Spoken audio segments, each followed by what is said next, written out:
जी, नमस्कार सर जी। और मेरा नाम राजेंद्र प्रसाद है। बेसिकली मैं भरतपुर से हूँ। मेरा प्रॉपर्टी डीलर का बिजनेस था और बिजनेस के साथ साथ मैंने शेप्स ऑफ बिजनेस को ज्वाइन किया। और सर मेरे को क्या है, लंबे समय से अस्थमा की बीमारी थी। मेरे पिताजी और मम्मी जी बोला करती थी कि बेटा तेरे नाना को भी ये बीमारी थी और मुझे भी ये बीमारी है। और अस्थमा की बीमारी तेरे को बचपन से ही है, काफी निमोनिया हुआ करता था। तो ये सही के लिए तो हमने बहुत दवाई कराई थी। तो जैसे जैसे मैं बड़ा हुआ तो करीब मेरे को क्या है, सर्दी में और बरसात में तो बहुत ही ज्यादा प्रॉब्लम रहती थी। और उस प्रॉब्लम की वजह से मेरे को क्या है कि कहीं भी अगर मैं एसी में गया तब ऐसी बीमारी होती थी। और सब्जी मंडी में अगर सब्जी खरीदने भी चला गया तो शाम को मुझे अस्थमा ही उठना था। तो मेरे जीवन में ये था कि ये बीमारी ऐसी है जो बताया जाता है कि आनुवंशिक बीमारी है, इसका इलाज तो है नहीं है, फिर भी कोशिश करने में नहीं है। तो मैंने काफी दवाई ली, चाहे वो मेडिकल डॉक्टर की दवाई थी। कई ने तो मेरे को पंप दे दिया कि जब भी आपको ऐसा प्रॉब्लम होती तो आप इस पंप को आप इस्तेमाल करो। तो काफी समय तक मेरी शादी भी हो गई। शादी के बाद में जब मैडम के साथ हम कभी जाते थे बस में तो वो वहां भी छींक आती थी और वो अस्थमा होती थी। मेरे जीवन में बहुत कुछ हो था, पर ये बीमारी ऐसी थी कि मैं कि कैसी बीमारी है पता नहीं कि इसका इलाज होगा नहीं होगा। तो मेरे को एक हैदराबाद का व्यक्ति था, बता रहा था कि मैं वहाँ ठेकेदारी करता था और मेरे को भी बहुत बड़ी बीमारी थी।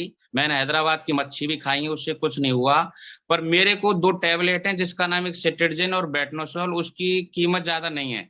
अगर आप उनको लेंगे तो आपको ये बीमारी खत्म तो नहीं होगी पर आपको परेशान नहीं करेगी। तो सर मैंने करीब 4 साल तक सेट्रिजिन बेटनोसोल, जिनकी कीमत ना के बराबर थी, 10 रुपए मिल जाती थी, मैं अपने बैग में लेके रहता था। और हर 3 दिन में मैं उनको लेता था।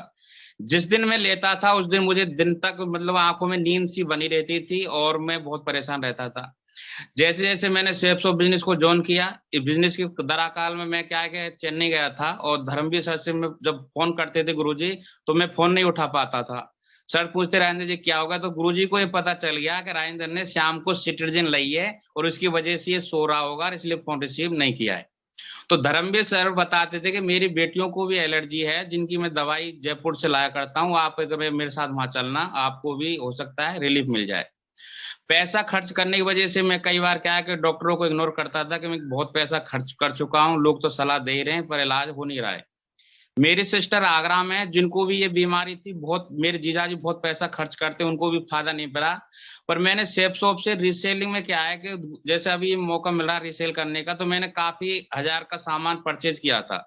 उसमें नोनी को भी मैंने परचेज किया था। तो मैं उसको बेचने के चक्कर में लोगों को तो बेचे जा रहा था, पर कभी हिम्मत ये नहीं पड़ रही थी कि मैं इसको खाऊं। पर खाने की हिम्मत नहीं, पर काफी समय तक वो जो बिक नहीं रही थी तो हमारे पास में रखी थी मैं कि क्या करें, लॉकडाउन लग गया। अब जैसे ही लॉकडाउन लगा था तो शेड्यूल बन गया कि आपको शुरू से लेकर शाम तक ये करना है। तो गुरुजी उस लॉकडाउन में मैंने ज्यादा नहीं 2 बोतल को मैंने यूज किया। और यूज करते समय मुझे ऐसा नहीं लग रहा था कि मैं बीमार हूँ, मतलब बीमारी खत्म हुई है, क्योंकि घर में था तो कोई हलचल नहीं थी। पर धीरे धीरे जब मेरे साथ में ये मौसम बदला, मैं बाहर घर से बाहर निकला, तो गुरुजी आज मुझे बताते हुए बड़ा फक्र होता है। मैं वाकई में नौनी का और शेप्सो का हृदय से आभारी हूँ। आज मुझे 1.5 साल से ज्यादा समय हो चुका है। बैग मेरे पास अभी भी है, सिट्रिजिन अभी भी है, बेटनोसोल अभी भी है।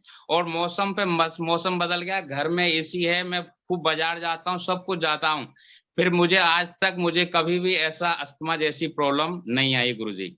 और बाकी मैं तो बस यही कहना चाहूंगा, बहुत लाजवाब प्रोडक्ट हैं। वो बोलते हैं 300 बीमारियों में काम आती है, पर मैं बताता हूँ जिसके पास में जो बीमारी है इस्तेमाल जरूर करें, बीमारी जड़ से खत्म हो जाएगी।